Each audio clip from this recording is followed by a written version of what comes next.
So we're going to be talking about heart health today. I have Ellen Robin here of Woman Heart.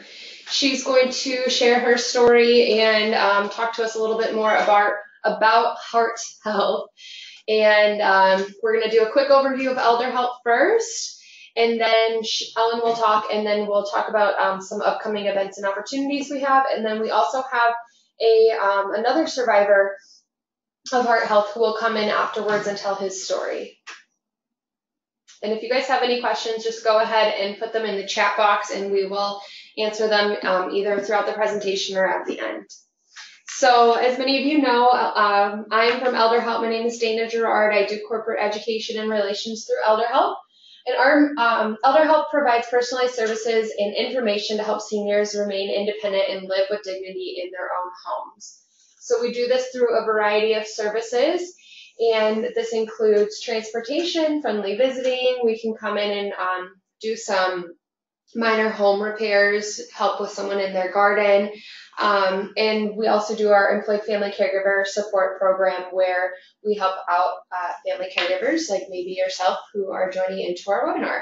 So all of our programs are intended to reduce that social isolation and any resulting health and medical issues. And so with that, I'm going to turn it on over to Ellen, and she's going to talk to us about her health. Oh, great. Thank you. Thanks for being here. Oh, thank you for inviting me. I really do appreciate it. Hi, my name is Ellen Robin, and I'm with an organization called Women Heart, which is the National Coalition for Women with Heart Disease and Women at Risk for Heart Disease. Although I'm going to talk mainly about women and heart disease, I will talk about men and heart disease as well. First, I'd like to tell you my story. I am a woman with heart disease. In fact, 8 years ago yesterday, my life changed as I knew it. My new normal is different than it was 8 years ago yesterday. I had a heart attack. I had what's called a spontaneous coronary artery dissection, or the acronym for SCAD, because that's a really big mouthful, spontaneous coronary artery dissection. And in fact, I don't know if any of you may have seen this week on Good Morning America 2 days ago, they did a story on SCAD and two survivors, and it was about 7 minutes, so it was a really long presentation about SCAD because it is the type of heart attack that happens mainly in women, and the average age is 42.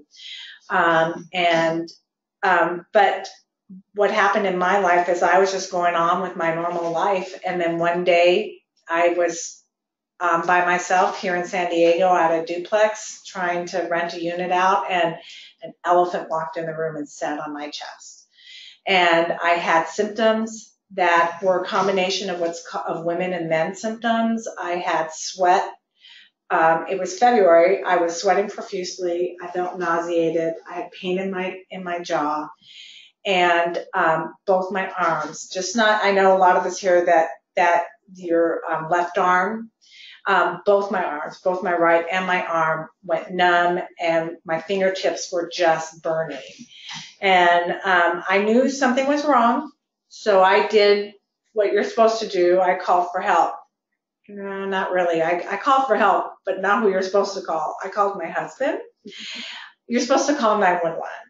My husband tried to talk me into calling 911 because at the time I was describing my symptoms to him. He was on the computer typing it in, and he told me I was having a heart attack. Well, I chose to not believe him and said, no, there's no way I'm having a heart attack. And he kept wanting me to call 911. I refused because, again, I was at our duplex that we were trying to rent. I said, no, I can't have an ambulance coming here. We have to rent this place.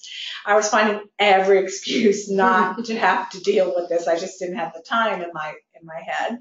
And he told me he was going to call 911. I said I was going to leave if he did. But finally he convinced me, and so I said, all right, I will go to the hospital.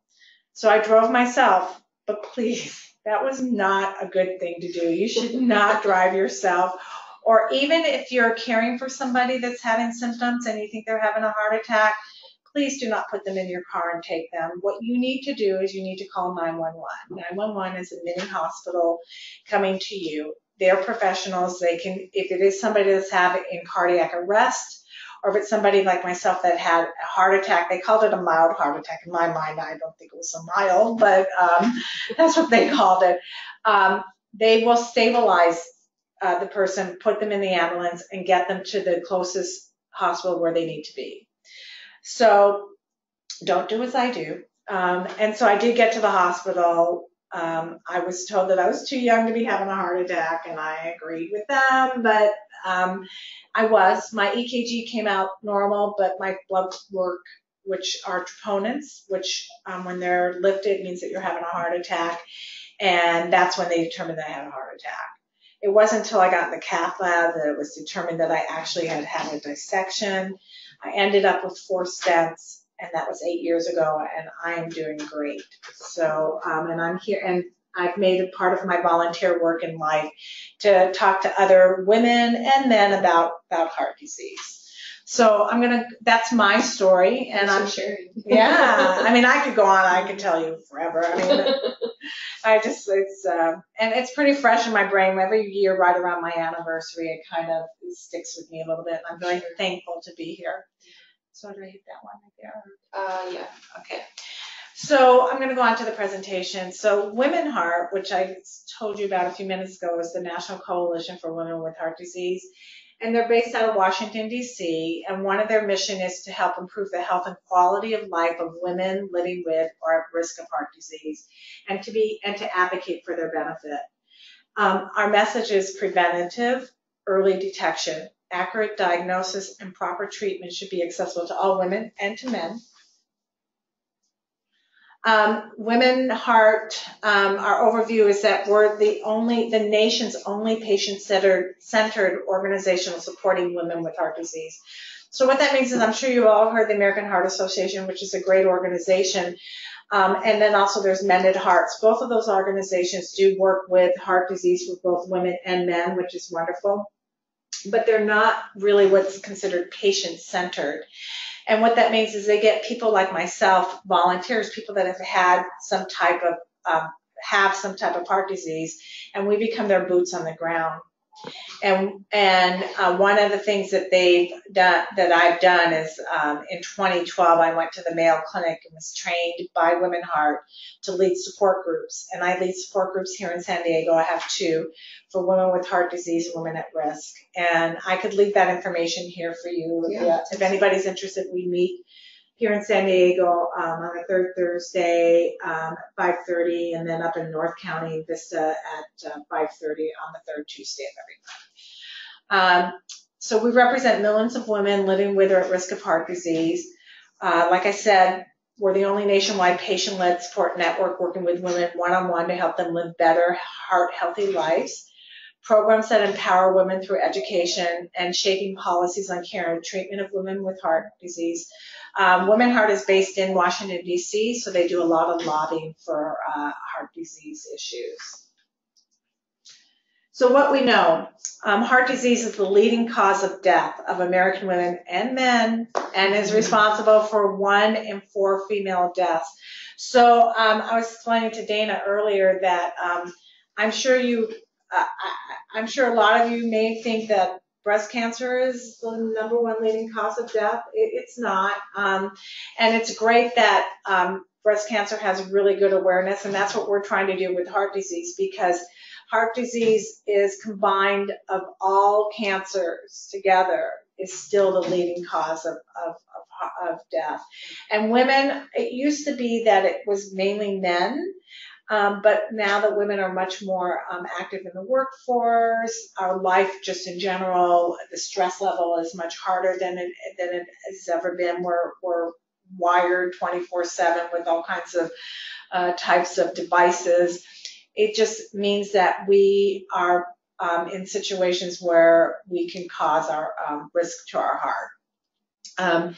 So heart disease causes approximately 1 death every 1 minute and 20 seconds among women, and this is data from 2013. So what that represents is the same number of female lives claimed by cancer, which I was just talking about, chronic lower respiratory diseases and diabetes combined. And there's approximately almost 400,000 deaths in American women are caused by heart disease.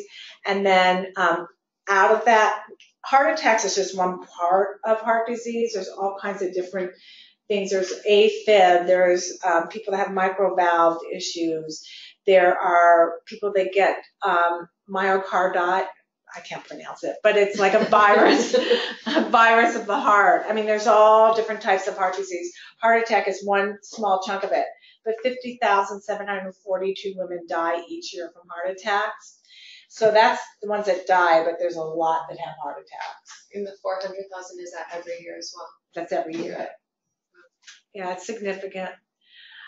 So diabetes, and I know in elderly, a lot of times that it does, elderly people end up with diabetes. So diabetes is, people that have diabetes have a higher risk of having heart disease.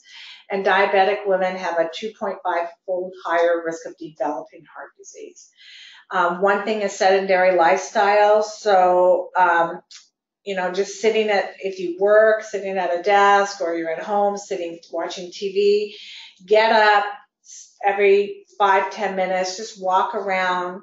One of the things that I've done myself personally is I've gotten a Fitbit, and so I look at my, and then just being active is good in general.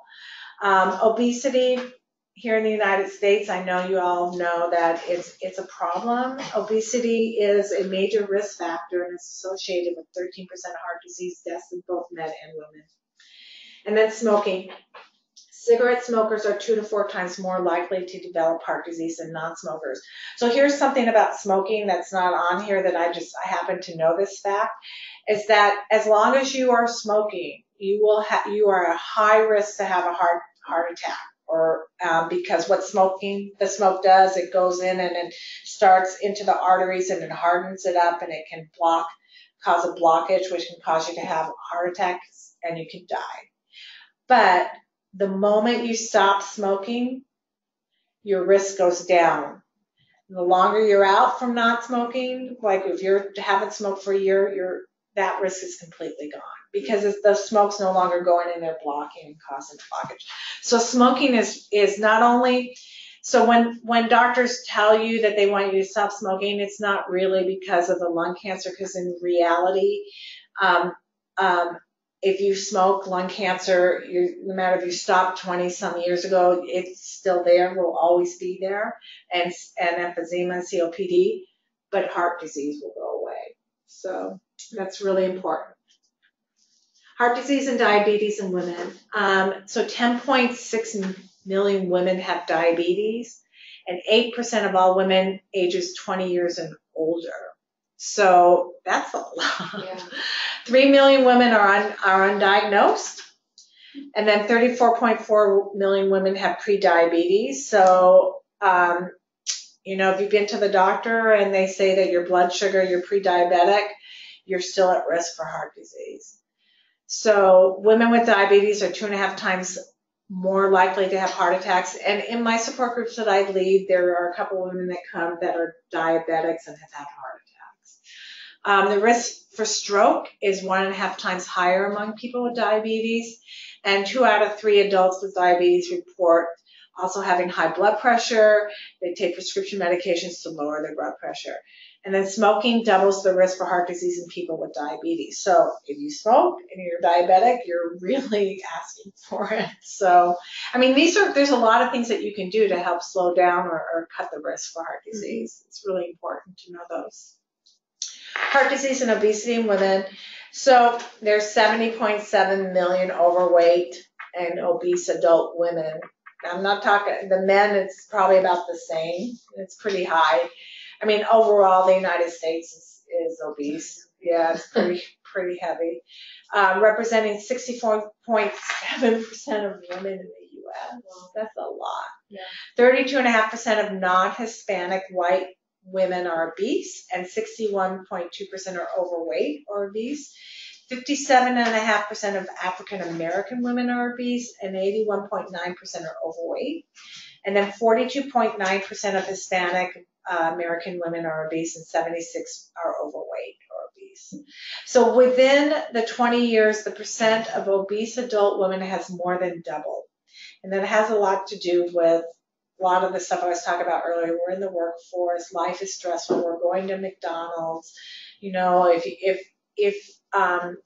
you're a lot of you are volunteers and you're running around, and you need to take care of yourself because it helps you be able to take care of other people as well.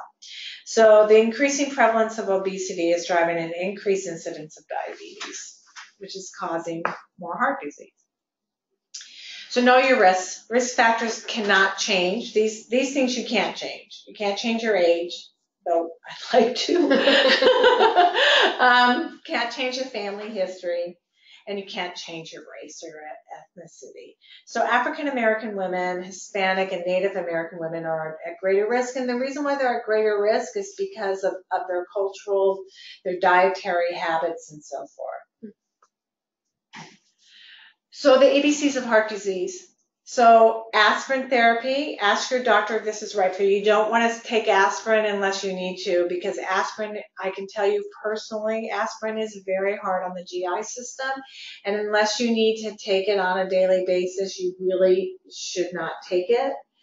Blood pressure, if you have high blood pressure or hypertension, you want to get that in control. Cholesterol, high LDL, the bad or the L for lousy cholesterol, high triglycerides, and or the low HDL, that's your good or your healthy cholesterol. And then smoking cessation, tobacco smoke. So these are the things that we talk about, we preach about, helping, that can help with heart disease and keeping it in control. So cholesterol and heart health. This is just a quick little chart about it. If you probably want to go to your primary care doctor, or if you're taking care of you're doing volunteer work and for somebody and they go to the doctor, that's the one thing you want to make sure that they do your blood work to check your cholesterol levels, because if your cholesterol levels are on the high side, there are meds, they're called statins, and they work great, and they do help control the cholesterol, which actually helps lower the risk for heart disease. Since statins have come onto the market, and I believe they've been in probably about 15 or 20 years now, they have seen a lower incident of heart attacks because cholesterol does control that. And so cholesterol is this chart here, if you want to take a look at it. Yeah. So you want to know your numbers. So your total cholesterol, you want it to be less than 200 milligrams for the DL. That's your desirable. Borderline is 200 to 239. And then if you're 240, you're high. And then your LDL, which is considered the bad cholesterol, you want to have that less than 100. That's optimal. And then 100 to 129 is near optimal. 130 to 159 is borderline. 160 to 189 is high. And 190 is very high. And then your HDL, which is your good cholesterol, you want to have it less than 40, and that's a major risk for heart disease. And then 40 to 59, the higher the better. 60 is considered protected against heart disease. Now, my particular heart disease, I don't have cholesterol issues because I have a weakening of my arteries. And I just happened to be one of these people that when I had my heart attack, because they saw my medical record that my cholesterol was phenomenal, so it was a little confusing until they got in the cath lab, because my high down there is 90. Wow. It's like really good. And I don't do anything to make it good. I should say that out loud. Yes, I do. I exercise and I do watch what I eat, but it's really good. And so, but most people are not so lucky, and so that's why if you aren't, you need to go to the doctors and make sure you get. Is there any way to check your cholesterol other than a blood test? No, I don't know the answer. I've always thought it was a blood test. Okay. They can do it two ways. They can do a fasting blood test, or they can do a non-fasting blood test. The fasting one is obviously the better one because you fast for 24 hours and you get everything out and it's a little bit more accurate. But they can do a non-fasting one as well. So heart attack warning signs. So here's where there's a difference between men and women in heart attacks. So, when someone's having a heart attack, it's not like the Hollywood where they grab their chest and they fall down on the ground. That doesn't really happen in real life, because I can tell you that's not what happened to me. So the one thing is that's in common for both men and women is having chest pain or discomfort.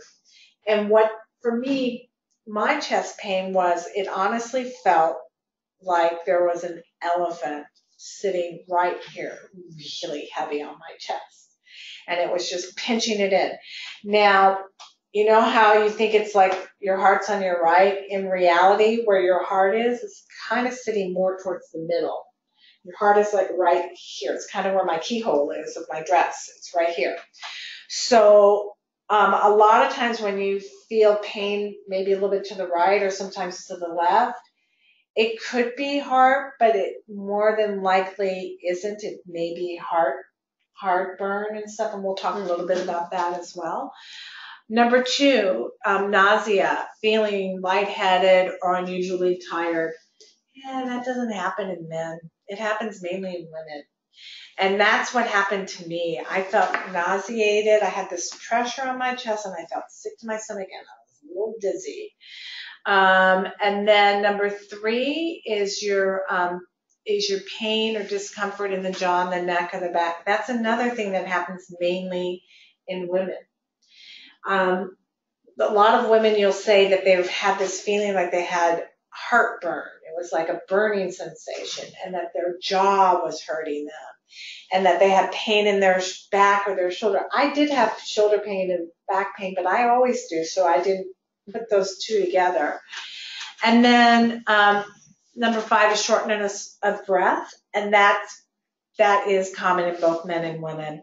So when a man's having a heart attack, they will feel like they're getting chest discomfort, they will feel shortness of breath, and they will have pain or discomfort in their arm and their shoulders. And the one thing is, remember I was saying how both my arms went numb and I felt like this burning sensation. Some people just have it in left arm, some have it in the right arm. I had it in both. And then again, for women, the symptoms are a little bit different. Nausea, feeling, cold sweats, neck pain. And then for me particularly, I had what they call a combination of both men and women. I had the men's symptoms of the heavy chest pain, but I also had the nausea and the sweating. So those are signs to look at for a heart attack, warning signs. So what should you do if you're experiencing heart attack symptoms? Don't do what I did. Call 911. Do not delay. Tell the emergency personnel and hospital staff that you're having a heart attack, or if it's somebody that you're caring for, or you tell them that's the symptoms. Okay, so here's something that I did not know at the time, and I do keep in my purse. I do keep aspirin. I can't take for me personally right now. I can't take aspirin because it affects my GI system so badly that I have really, really, really excruciating heartburn from it. So I'm on a blood thinner instead because I have multiple stents. I got to make sure that those keep flowing all the time. But I do keep it in my purse because if I am having if I feel like I may be having a heart attack, you want to chew and swallow 1 regular full-strength aspirin with water as soon as possible. They have proven for people that have gotten to the hospital and they said that they chewed an aspirin, it really does help so they don't blood clot and cause a throat clot and really have extensive heart damage. Do not drive yourself or let family, friends, or colleagues drive you to the hospital. You want to call 911. Again, like I said, they are a mini hospital coming to you. And at the hospital, make it clear that you're having symptoms of a heart attack. So at the particular hospital that I ended up driving myself to and going to, they had in the emergency room, they had a window, a middle window, a sign saying that if you feel like you're having chest pains, please make your way up to the front of the line and go to the middle window. There was a huge line when I got there, and I was really embarrassed and didn't want to tell anybody that I was having chest pains. And so I just sort of stood there until it started really getting uncomfortable, and then I finally pushed myself up to the middle. You got to I'm just telling you this from my experience. If you're with somebody or if it's yourself or whatever, just get past all of that because this could be life or death. So At work, a lot of us work, and if you're, for the volunteers, you're helping other people, it can be stressful at times. So studies show that a strong link between chronic job stress and cardiovascular problems include high blood pressure and heart disease. Prolonged work stress can lead to physical inactivity, unhealthy eating, smoking, and other cardiovascular disease risks. And women with highly stressful jobs have a 40% increased risk of heart disease. So one of the things that you can do to help manage your stress is try a few simple ways to address the stress and take charge of your heart health at work with you and your peers, and even those that you help volunteering and you're helping. You want to stand up, get up and walk every hour, breathe, take a few long deep breaths, take a stretch, back stretch, walk, use the stairwell or take a stroll outside, eat, enjoy a heart healthy lunch at work, laugh. A good chuckle goes a long way. In fact, I laugh probably more than I should, but I figure I almost died years ago and life is too short and I'm going to laugh. And you know what? I know that because of your help, what you do, which is great, the work that you do in volunteering and helping people, laughing just goes a long way. So doing that with the people that you volunteer is real helpful as well.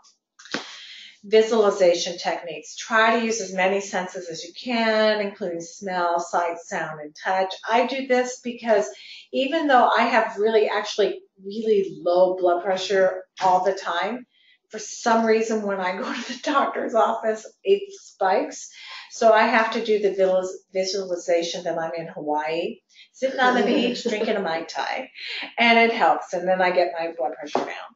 So if you imagine relaxing at the ocean, for instance, think about such things as the smell of salt water or the sounds of the crashing waves. If you can, try to close your eyes and sit in a quiet spot. Breathing exercises. Sit comfortably with your knees bent and your shoulders, head, and neck relaxed. Place one hand on your upper chest and the other just below your rib cage. This will allow you to feel your diaphragm move as you breathe. Breathing in slowly through your nose so that your stomach moves out against your hand. Tighten your stomach muscles, letting them fall inward, and as you exhale through your mouth. Breathing exercises are really important because if you're not breathing, you're not living. So, off a stretch, side of your neck. This is really important and it feels great. Chest stress, put your hands behind and just pull back, and it feels great. You like these? Upper arm and your shoulder. This is a good one. I do this a lot because this is where women and men keep a lot of their stress. Back, shoulders, and you can do all of these when you're sitting, at home watching TV, or if you're in an office environment, if you're volunteering, helping somebody, you have a little downtime, or do it with somebody that you're volunteering with. This will make them feel good as well. Mm-hmm. So knitting. This is something I know you're asking, why knitting? So Women Heart, like I said, what we do is we are out there helping women with heart disease. And one of the things that we do as volunteers is we go into the hospitals, we go into skilled nursing facilities, and we go into actual acute hospitals. And for people that have heart disease, we bring them these red scarves. And it's to help them know that we're their heart sisters, and that we know that we give them some information about heart disease as well. Plus, knitting has been shown to reduce job burnout among nurses, low blood pressure as the repetitive movements relax you, sharpen mental abilities, and fine motor skills. And this is something that you could probably do with some of the people that you're volunteering, because I know that when my grandmother was in her 90s, my mother was buying her stuff to knit, to crochet, because she used to love to crochet, and it just kept her busy and her mind going as well. And then wondering what to knit, I can get you some information about knitting some red hearts scarves for us. And it does reduce stress while we're supporting women, heart patients in your community and across the country. So for those, this is geared towards more employees as well, but one of the things is that if you do work, You can talk to your employer to say, about serving heart-healthy foods in the cafeteria, support physical activity at work, look at that athletic club memberships, and encourage walking meetings, and then offer smoking cessation, and then just continue to educate employees on heart health and stress management. So take charge of your heart health. Get your blood pressure, your blood sugar, your cholesterol, and your triglycerides checked regularly. And that's usually about, probably, depending on your doctor, what their recommendations, but I get mine done on a yearly basis. Know your numbers and talk to your doctor to determine if they are high, and get a plan of action. Listen to your body. Heed warning signs if things just don't seem right. You're the only one that knows your body, and you know what feels normal. Again, I had said at the beginning of the presentation about my new normal. So for the first 2 years after my heart attack, I was what they call a frequent flyer in the ER. Every twinge, I thought I was having another heart attack. I've now gotten in and realized that I probably had all these twinges before I had my heart attack. I just wasn't as in tune to my body as I am now. And so I've learned what is my new normal. But now I'm not saying that you shouldn't go. If you think something's wrong, you need to go. So you can actually go online to womenheart.org and get some more information about Women Heart and about heart disease in general. And there's also an online support group for women with heart disease of all kinds throughout the whole world are on this. It's called Team Inspire. You can Google that and get some information if you want to go on and talk about heart disease or just learn about women and their other heart issues. So one of the things that we do is we do have a partnership with Burlington Stores that we go out there and we talk about women and heart disease because we want to get out in the community about it. This is just another thing that we do. It's for Heart Month. If you want to take a picture of yourself and post it, you can go to outreach@womenheart.org and get this, and you'll have this knockout heart disease and put your picture on it and post it. You can get involved by knitting.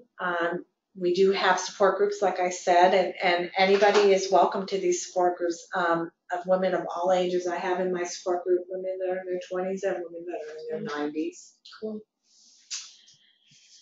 Okay. And then caring for a heart patient. So if any of you are caring for a heart patient, some friends and family members that get anxious, upset, and frightened when a woman their own age has a heart attack or major heart surgery.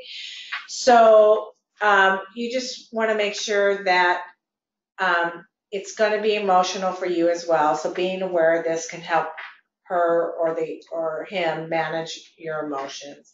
And make an effort to call before visiting the woman in the hospital or at home.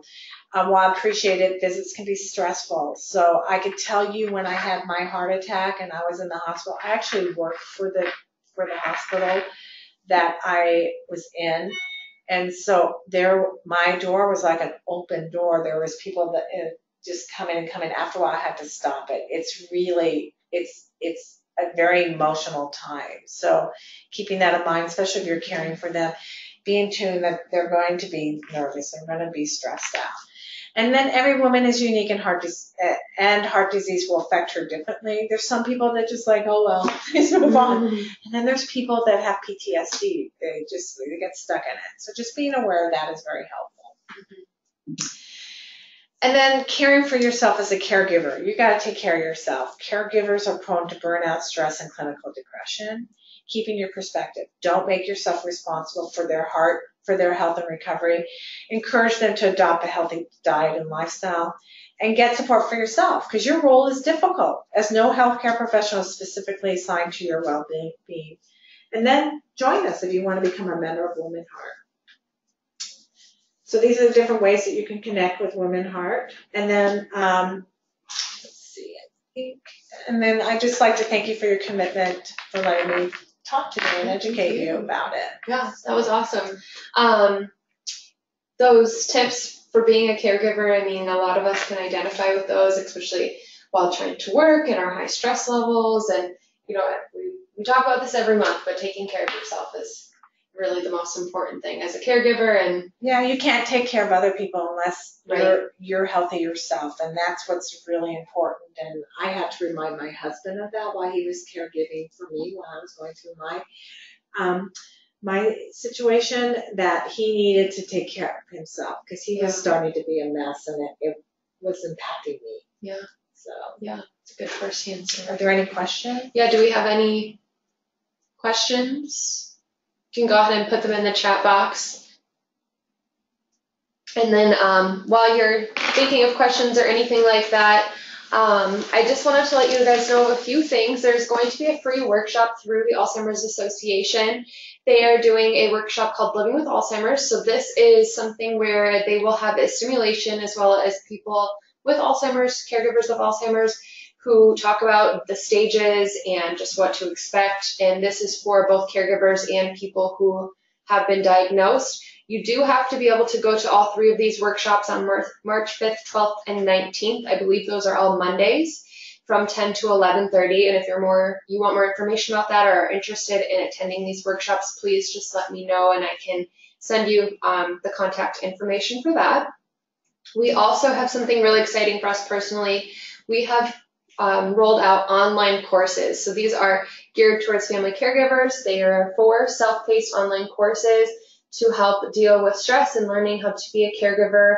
One is specific to dementia. These are available on our website under the family caregiver page. If you want more information on those as well, I can send you the direct link. They are free.